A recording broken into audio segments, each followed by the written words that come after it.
আপনাকে একটু খারাপ করে গাইতে হবে। পরিচালকের মুখ থেকে এমন কথা শুনে বিস্ময়ে হতভম্ব হয়ে গিয়েছিলেন মানবেন্দ্র মুখোপাধ্যায়। গানটা ছিল দেয়া নেয়া ছবির দোলে দোদুল দোলে ঝুলনা। রেকর্ডিংয়ের ঠিক আগে চলছিল রিহার্সালের প্রস্তুতি। শ্যামল মিত্র ছিলেন সেখানে সঙ্গীত পরিচালকের দায়িত্বে। ইউনিটের অন্যান্য সদস্যরাও হাজির। হঠাৎ করেই এই মন্তব্য ছুড়ে দেন পরিচালক। মানে কেন, কি বলছেন আপনি? চমকে উঠে প্রতিবাদ জানালেন মানবেন্দ্র মুখোপাধ্যায়। পরিচালকের ব্যাখ্যা ছিল, আসলে ছবিতে নায়ক অর্থাৎ উত্তম কুমার গান জানেন, তার বন্ধু তরুণ কুমার গাইতে পারেন না।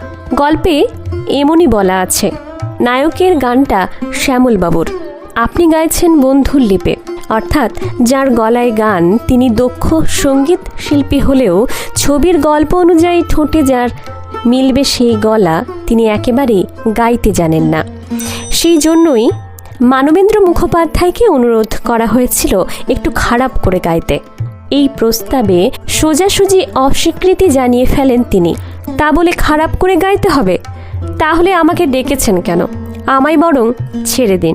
অসন্তোষ স্পষ্ট হয়ে উঠল তার মুখে।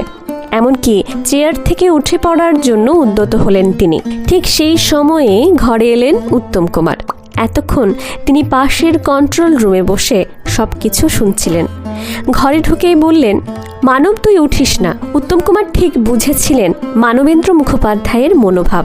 এই সম্পর্কটা তো সাম্প্রতিক নয়, বহুদিন আগেই পরিচয়। যখন উত্তম কুমার ছিলেন স্রেফ অরুণ কুমার চট্টোপাধ্যায়, তখন টালিগঞ্জের বাঙালপাড়ায় মানবেন্দ্র মুখোপাধ্যায়ের কাছে তবলার তালিম নিতে যেতেন তিনি। তারও পরে ৭৪ ছবিতে একসঙ্গে অভিনয়ের সূত্রে সেই বন্ধুত্ব আরও গভীর হয়ে ওঠে। ইউনিটের সবার উদ্দেশ্যে উত্তম কুমার বললেন, দেখুন গল্পটা তো রবীন্দ্রনাথ শরৎচন্দ্রের নয়, তারাশঙ্কর বন্দ্যোপাধ্যায়েরও নয়। একটু বদলে নিলে মহাভারত অশুদ্ধ হয়ে যাবে না? নায়কের বন্ধুকে গায়ক করতে দোষ কি? মানবকে আপনারা ডেকেছেন, ও তো চাইবে ওর ১০০ ভাগ দিতে, যেমন আমার কাছ থেকেও আপনারা আশা করেন। ওর মতো একজন গায়ক খারাপ করে কি করে গাইবে? এই কথাগুলোই সবাইকে নরম করে দেয়।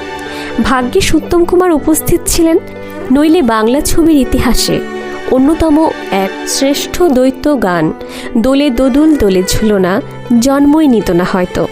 নমস্কার, আমি মন্দিরা।